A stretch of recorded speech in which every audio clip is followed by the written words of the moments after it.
Thank you. It's my job as past president to introduce Barry Chung for his presidential address on immigrant counseling psychologists. I told Barry I wouldn't take more than 5 minutes because I didn't want to cut into his time. But I will tell you, it's very difficult to introduce Barry in 5 minutes. Reading only the awards portion of his 35-page CV would take more time than that. So I will simply share a few of my own observations. My first observation is that Barry was incredibly well prepared to enter his role as SCP president. He was president of the National Career Development Association. He had served on the Society of Counseling Psychology Board as vice president for education and training, and he was a member of BAPI. These are but a few highlights of the 4 pages of professional service on his CV. Something that isn't so apparent from his CV is that Barry takes the time to connect with people. Whenever a complex issue arose during his presidency, Barry made sure he had conversations with all of the relevant people, sometimes multiple times before taking action. And despite the avalanche of email that arrives in the SCP president's inbox, Barry responded consistently and promptly. Barry also has a gift for acquiring resources. As president-elect, he garnered a $10,000 donation from his dean to support his presidential initiative, the SCP Leadership Academy. Anyone who has tried to get money from their dean knows that this is quite an accomplishment. Finally, Barry is resilient. I can say from personal experience that for the SCP president, the month leading up to APA is extraordinarily busy. On top of all the typical presidential matters, Barry changed jobs, sold a house, bought a house, and moved from Boston to Bloomington, Indiana. But wait, there's more. 3 weeks ago, as Barry was preparing to give a speech in England, his flash drive crashed with the only record of his files from the previous 2 months. Barry managed to reconstruct his speech en route to England, prepare his presidential address, and appear here before you looking very calm and collected. Given his recent transitions and technological difficulties, even before he opens his mouth, I am very impressed with his speech. I give you our president, Barry Chung.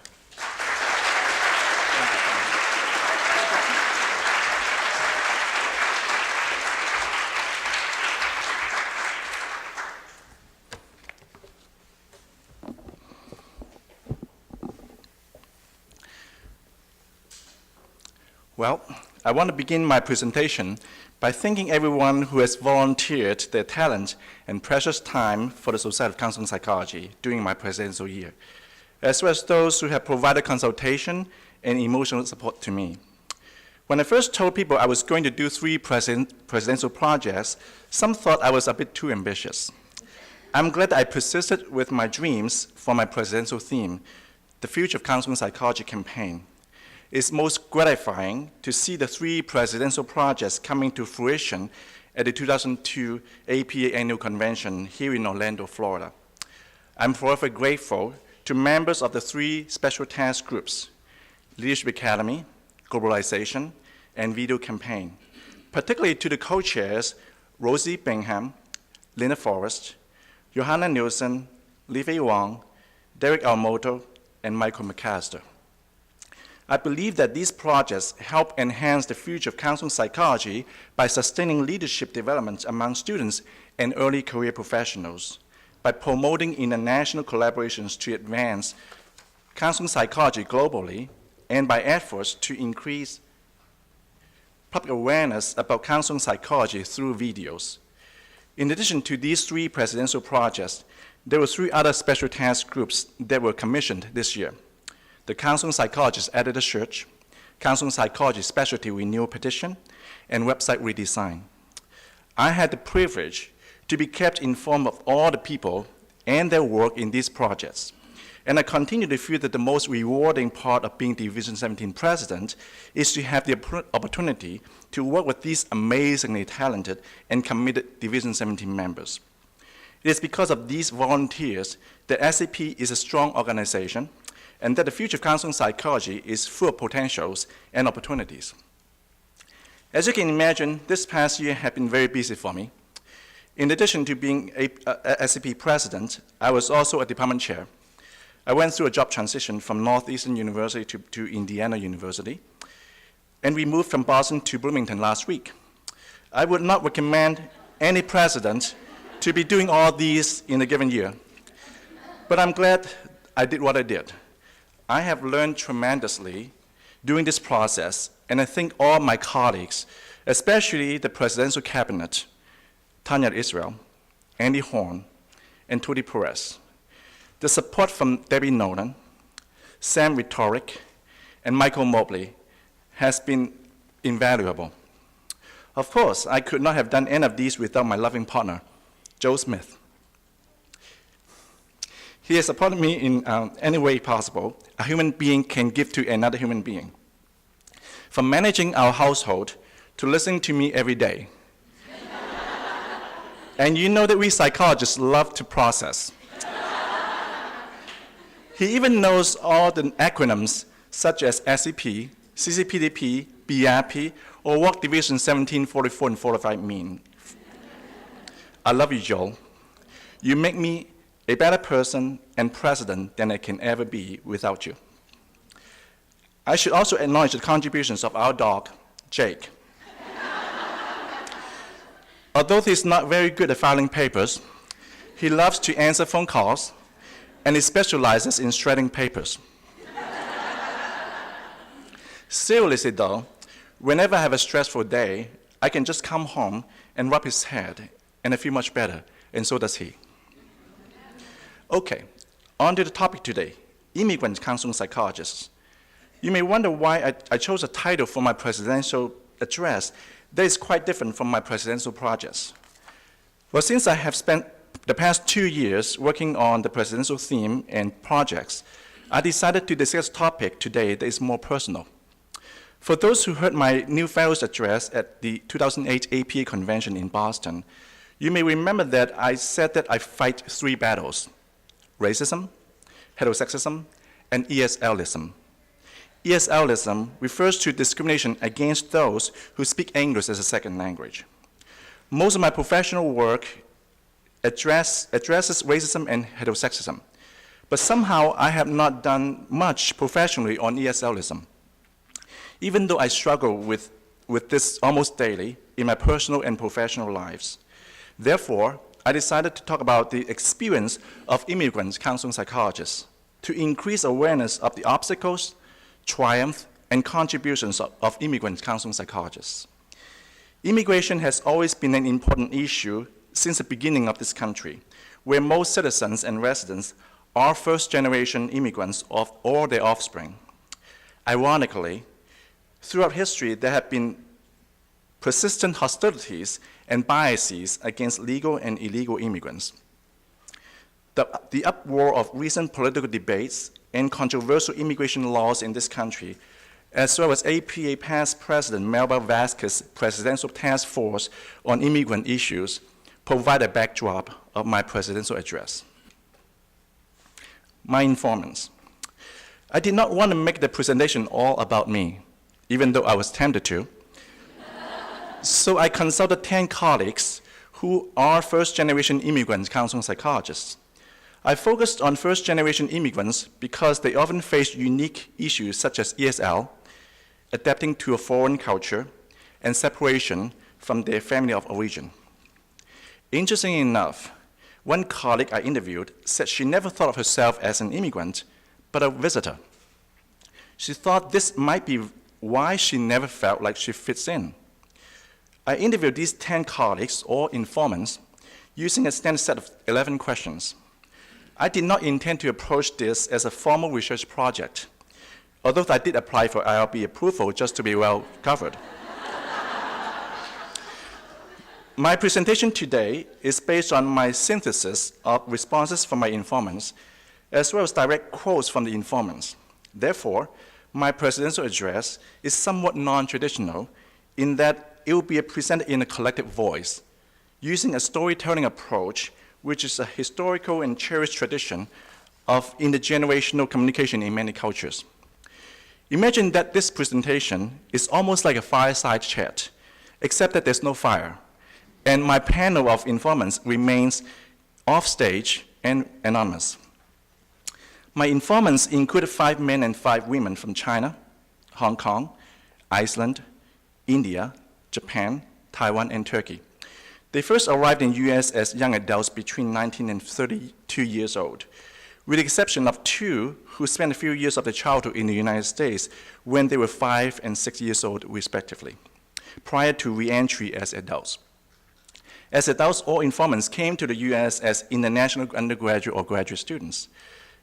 Ultimately, all received a doctoral degree in counseling psychology. Upon graduation, they stayed in the United States for various reasons, such as the advanced development of counseling psychology in the United States, the need for multicultural and multilingual psychologists in the United States, marrying an American, career outlook for themselves or their partner, a good education for their children, preference for the American lifestyle or cultural and political climate in the country of origin. There were 3 assistant professors and 7 associate professors, with 6 in the Midwest, 2 in the Mid-Atlantic region, 1 in the South, and 1 in the West Coast. I acknowledge that the demographics of these 10 informants don't represent the spectrum of immigrant counseling psychologists in the United States. But as I said earlier, this is not intended to be a research project.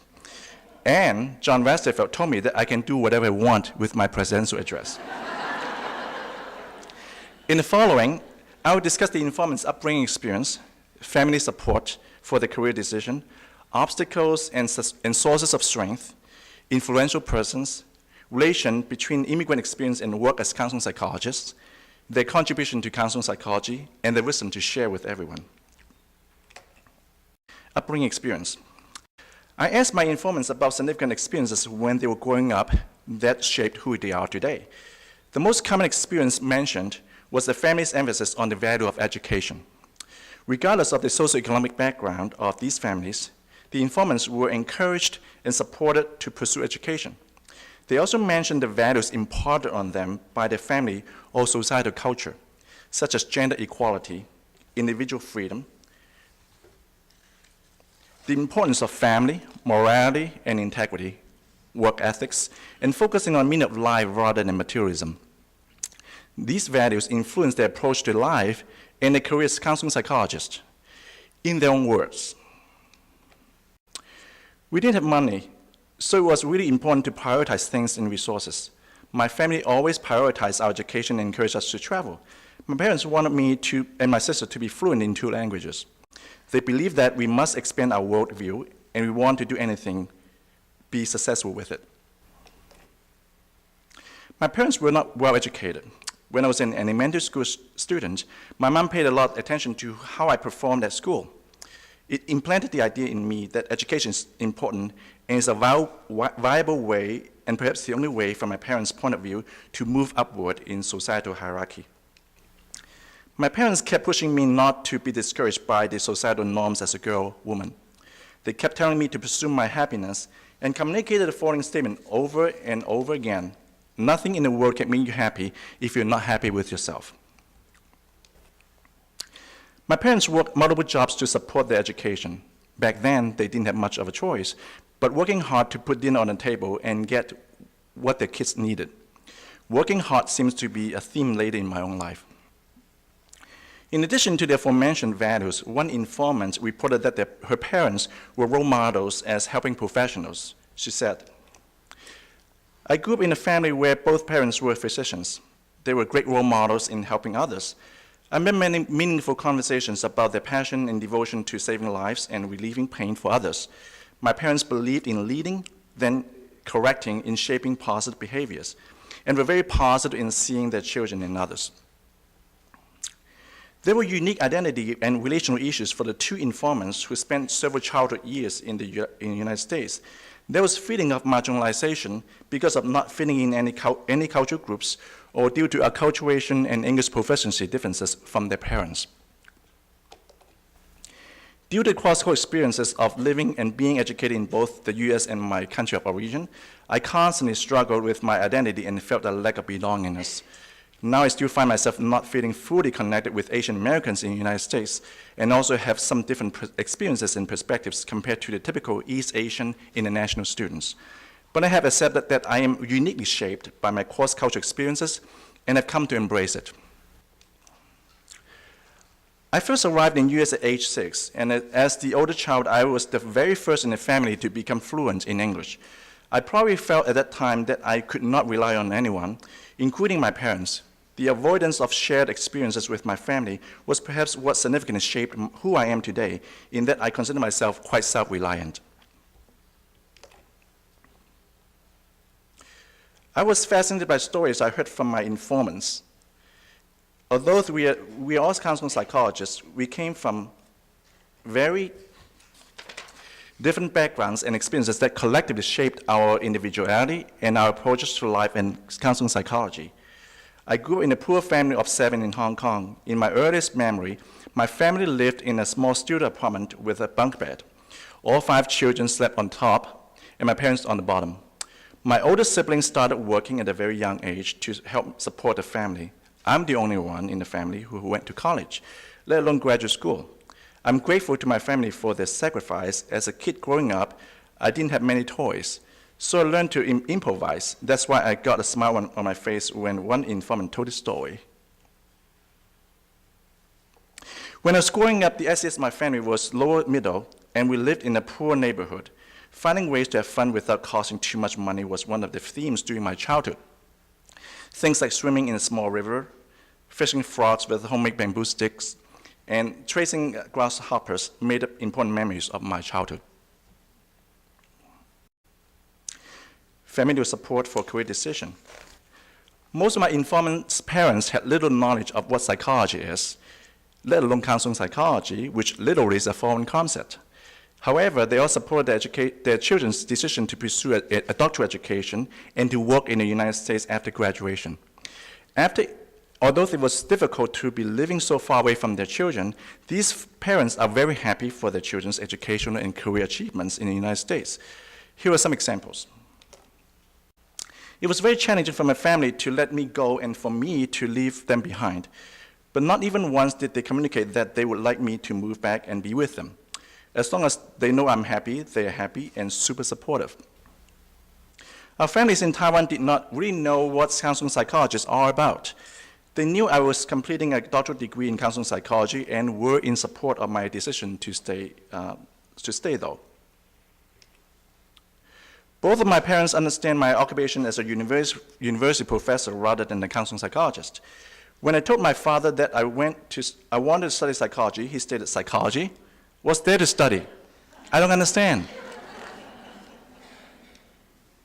When I told them I planned to stay in the United States to work as a counseling psychology faculty member, they supported me and were proud and happy for me. Yet I know that my family has been waiting for me to come home to find the right moment to go back to my roots. Well, my own experience is similar.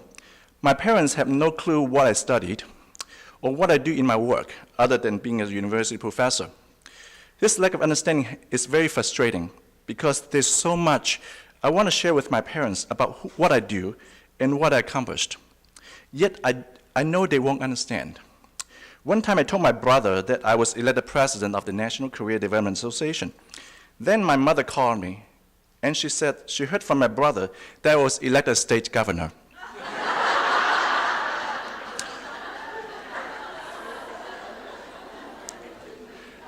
However, ultimately, I know that nothing pleases my parents more than being proud of me, and I know that they are, and that's all that matters. Obstacles and sources of strength. One night a few years ago, I had a really bad dream that I woke up in the middle of it. In that dream, I was visiting my parents in Hong Kong. I was telling my mother how I was doing in America, and somehow I burst into tears.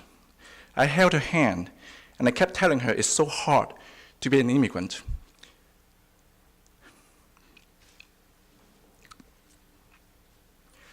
I was surprised by that dream because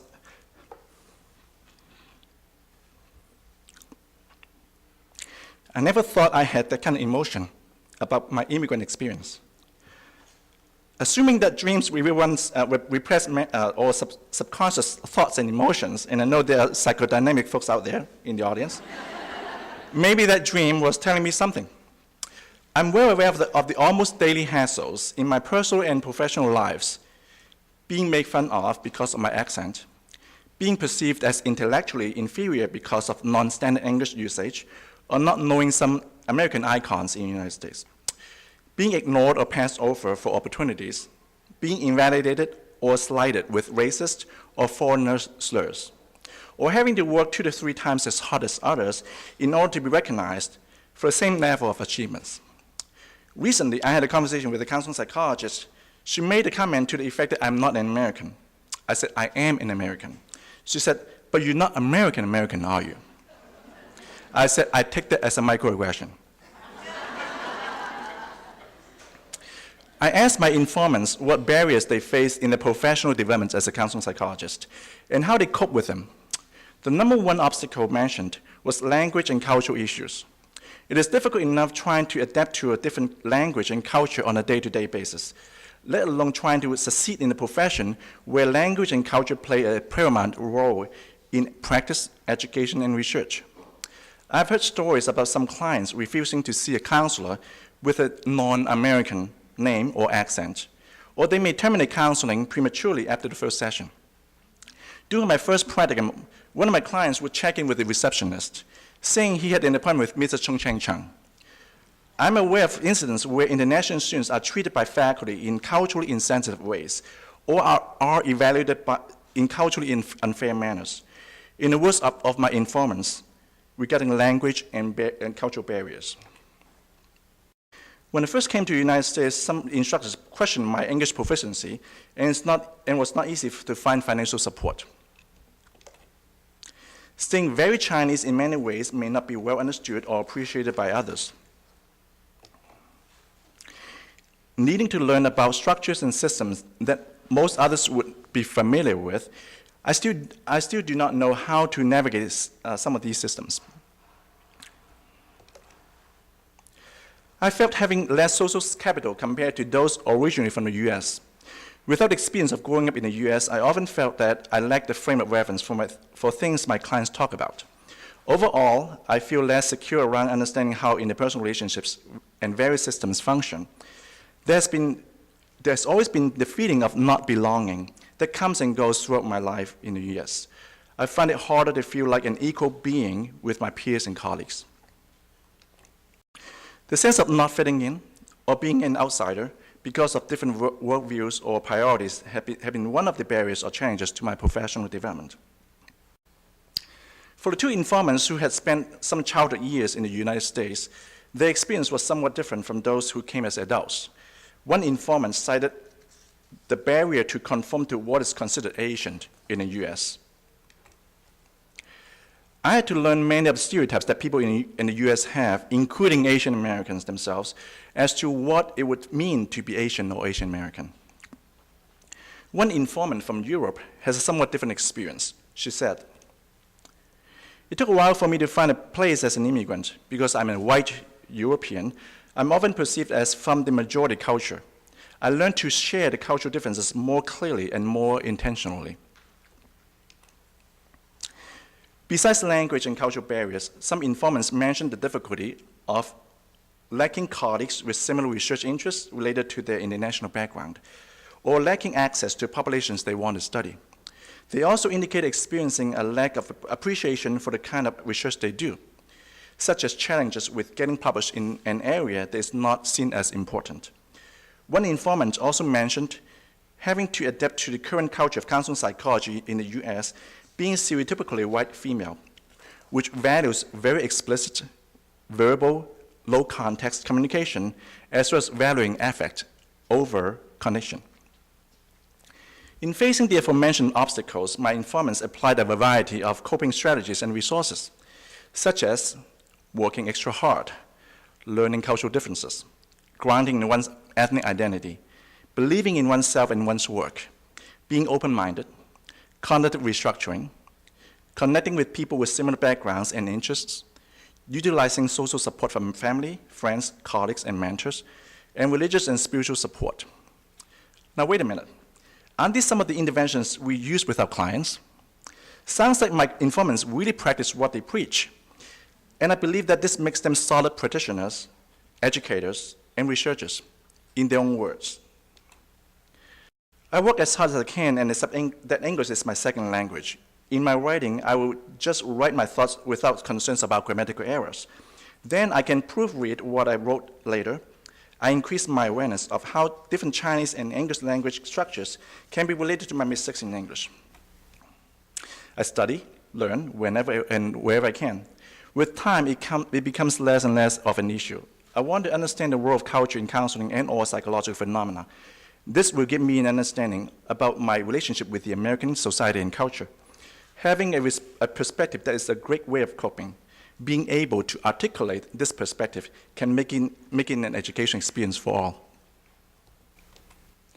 Being comfortable with who I am allows me to use my knowledge of Chinese culture and its differences with American culture to facilitate my work, be it teaching, research, or counseling. I enjoy self-reflection and discussions with my husband, which helps me gain perspectives about what I see and experience, making sense of the world. Chinese philosophy served as an internal resource to increase my resiliency. When I face difficult times, I have found that Chinese philosophies or sayings would come up naturally to help me regulate my stress and feelings. I know my difficulties I encounter eventually foster positive growth.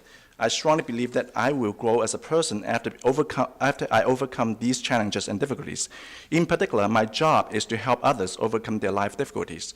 Thus, I believe I must practice what I preach.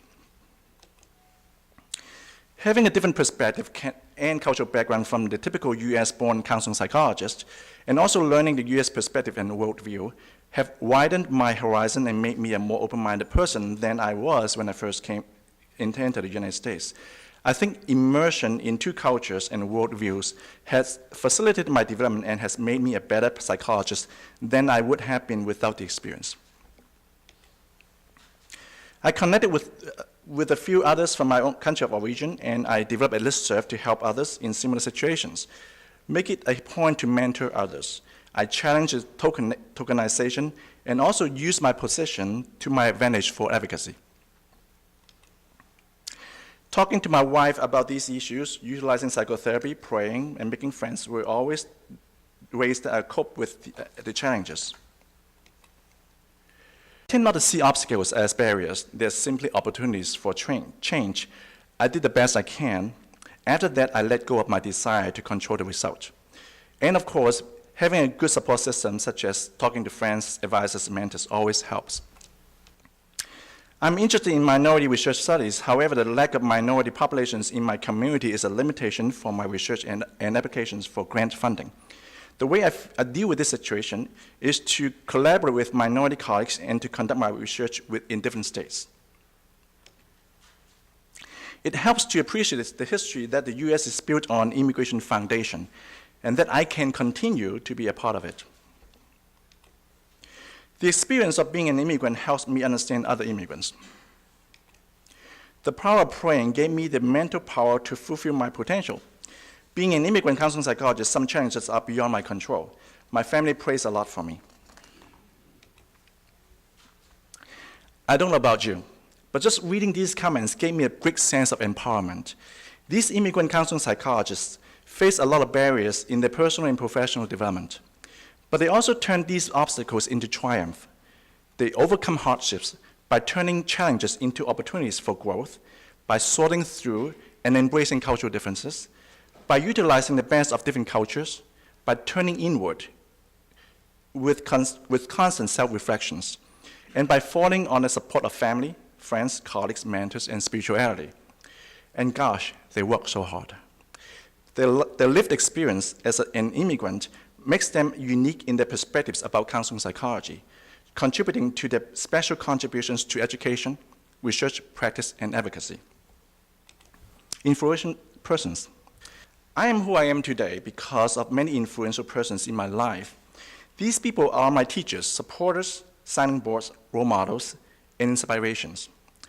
All of my informants mentioned that they benefited from the support network. So I asked them, who are the influential people in their development as a counseling psychologist.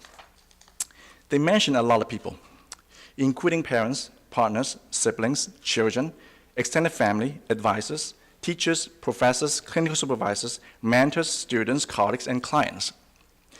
At the risk of omitting someone, I do think it's empowering to publicly acknowledge some of these influential persons.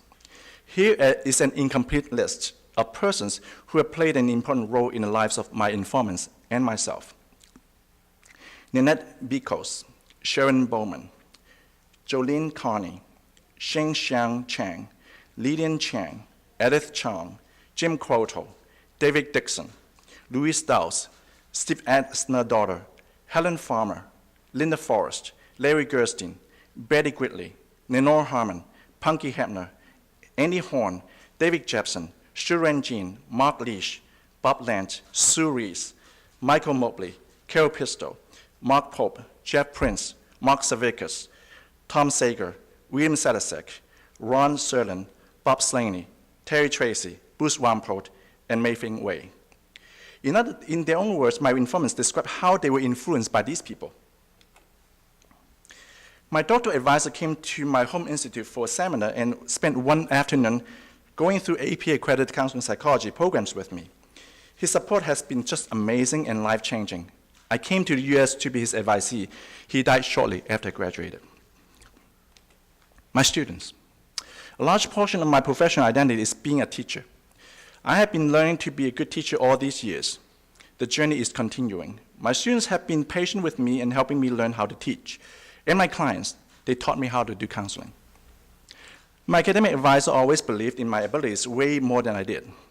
My instructor in supervision class noticed and highlighted my strengths. She helped me see what I had rather than what I didn't have.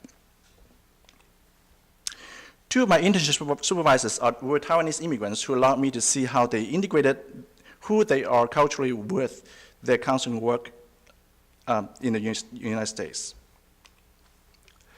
My colleague is a great mentor who showed incredible interest and respect for my Taiwanese culture. All of the above individuals are my advisors, mentors. I would not be who I am today without their unwavering support. All of these faculty members have supported and accepted me for who I am. I have also been influenced a lot by my students since I became a faculty member, especially my doctoral students who have helped me to get used to being on the faculty side of the equation. All of my students have contributed tremendously to who I am today as a counseling psychologist and a person.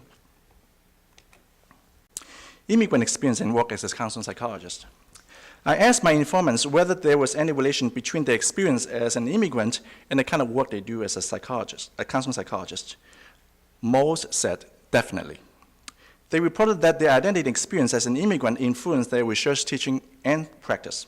Some of them studied immigrant and/or international issues. Some acknowledged that their psychological perspectives are influenced by the international experience. They also reported that their immigrant experience influenced their relationships with students and clients, in their own words. A large part of my research focuses on the adjustment and well-being of Asian immigrant populations and cross-cultural comparison studies. Both are directly related to my experience as an immigrant in the US. Absolutely. My professional interest is closely related to my being an immigrant. My experiences as an immigrant color my perception and understanding of social and psychological phenomena, and undoubtedly influence my research from topic selection, study design, to interpretation of results.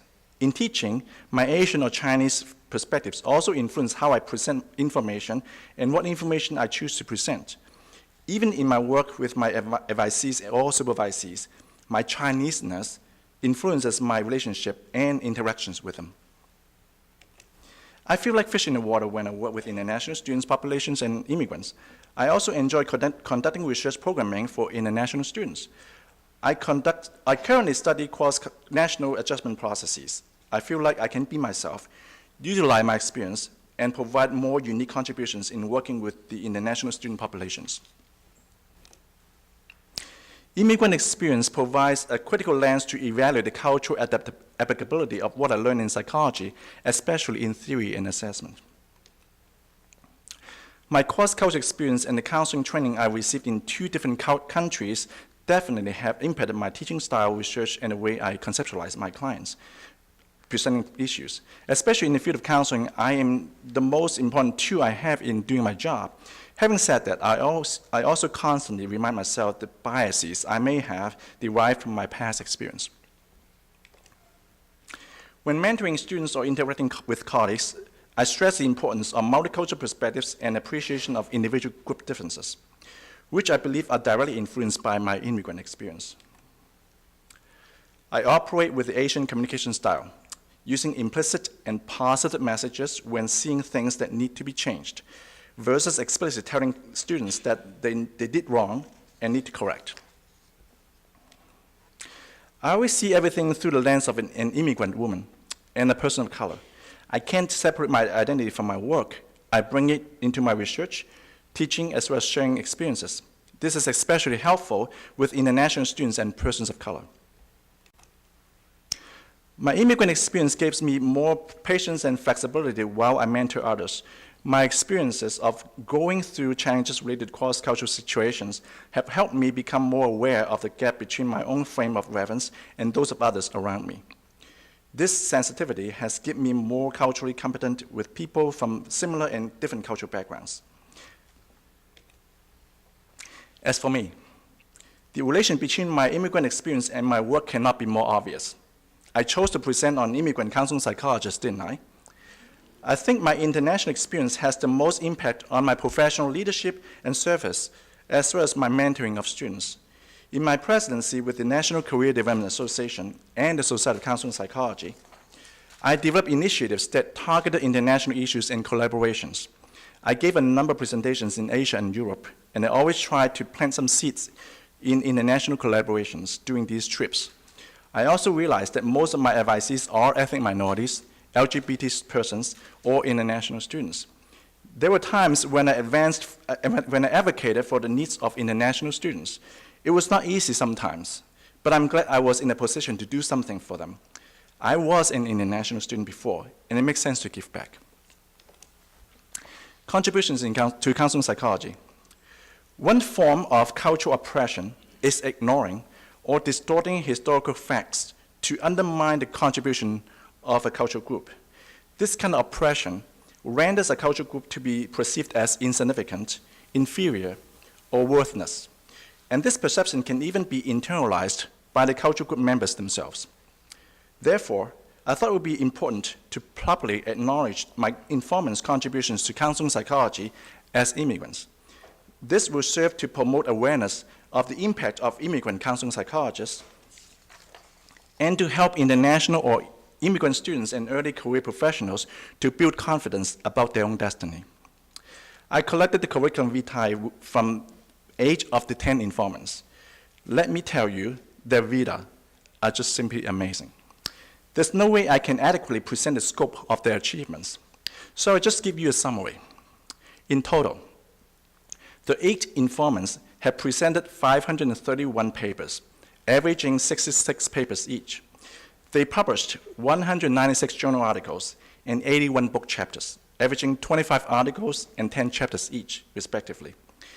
They received a total of 70 grants and 90 awards or recognitions. All but one served on general editorial boards, averaging 3 editorial boards per person. Some have served on Division 17 or APA committees or leadership roles in other professional organizations. They have mentored countless students in counseling and counseling psychology. Finally, there are 3 fellows of APA and Division 17. Now remember that these are all early and mid-career professionals, and these amazing contributions to counseling psychology.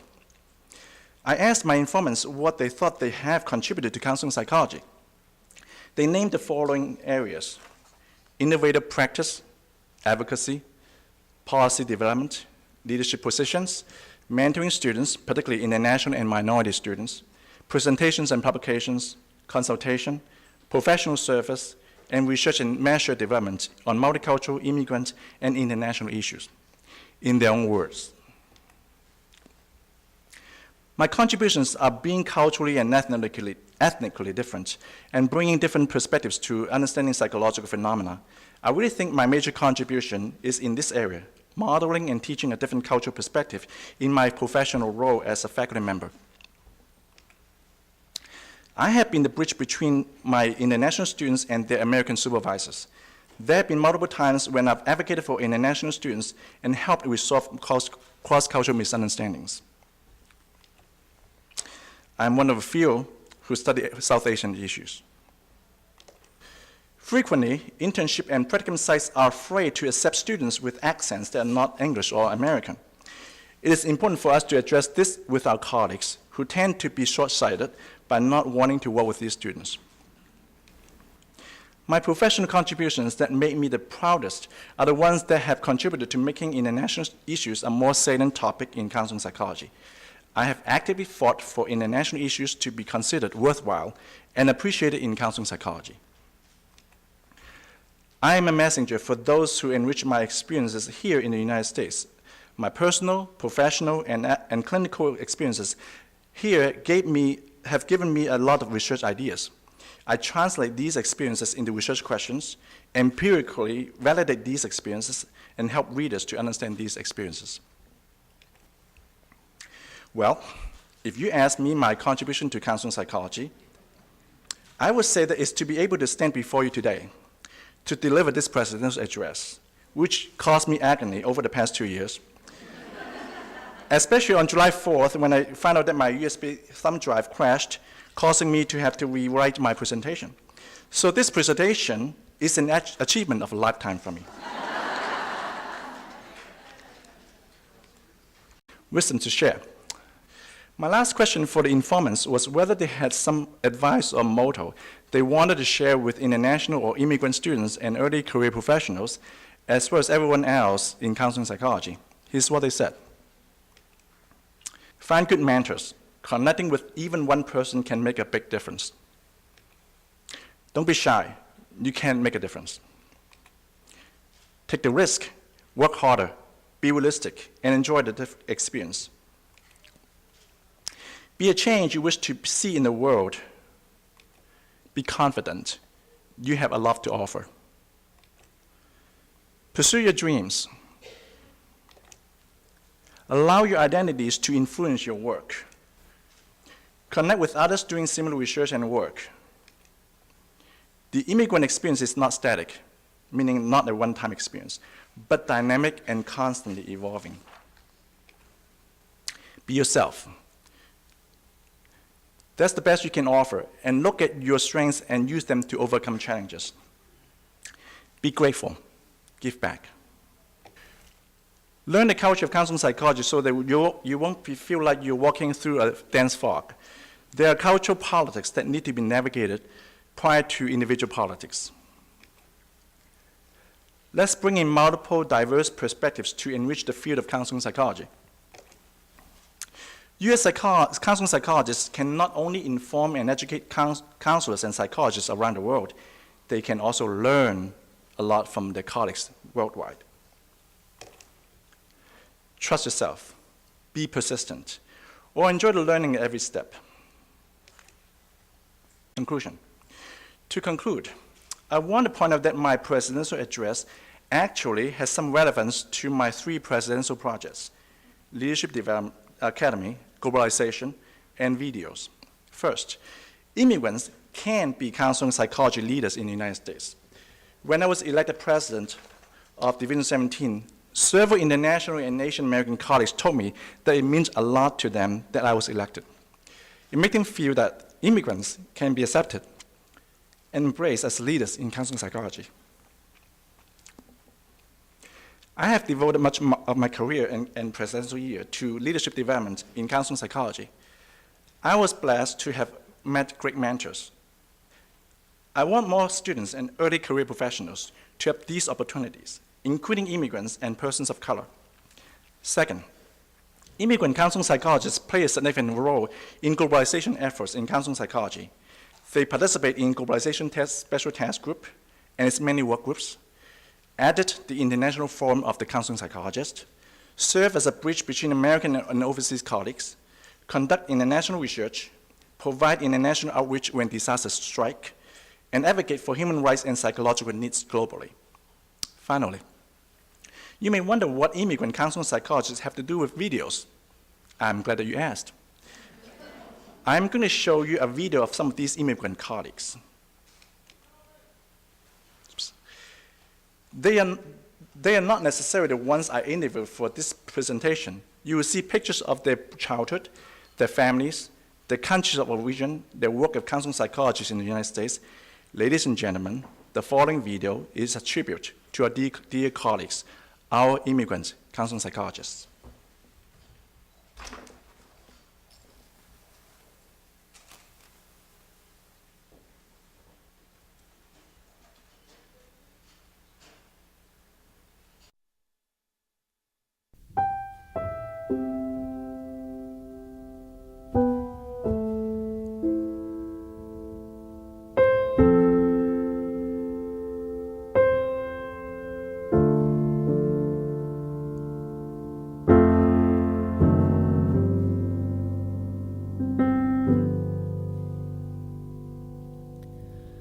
All we've been given by those who came before,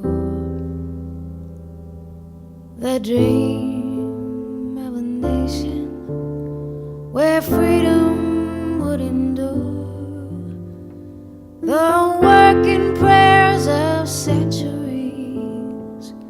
have brought us to this day. What shall be our legacy? What will our children say? Let them say of me, I was one who believed in sharing the blessings I received. Let me know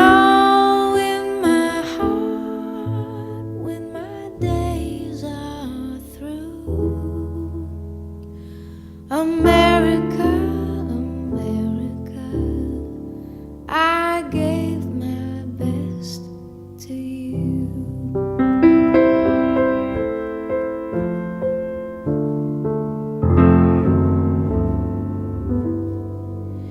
Each generation, from the plains to distant shore, with the gifts they were given, were determined to leave more. Battles fought together, acts of conscience fought alone. These are the seeds from which America has grown. Let them say I was one who believed in sharing the blessings that I received. Let me know in my heart when my days are through. America, America, I gave my best to you.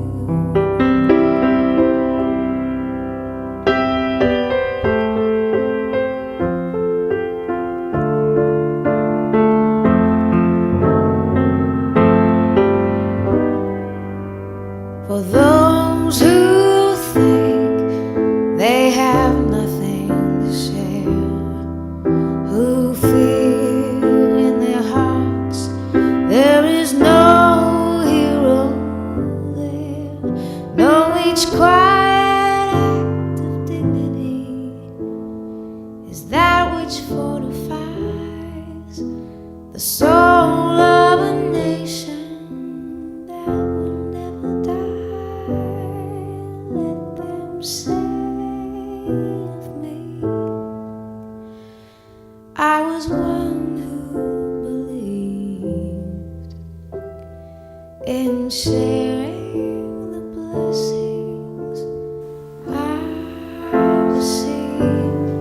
Let me know in my heart when my days are through. America, America, I gave my best to you. America, I gave my best to you.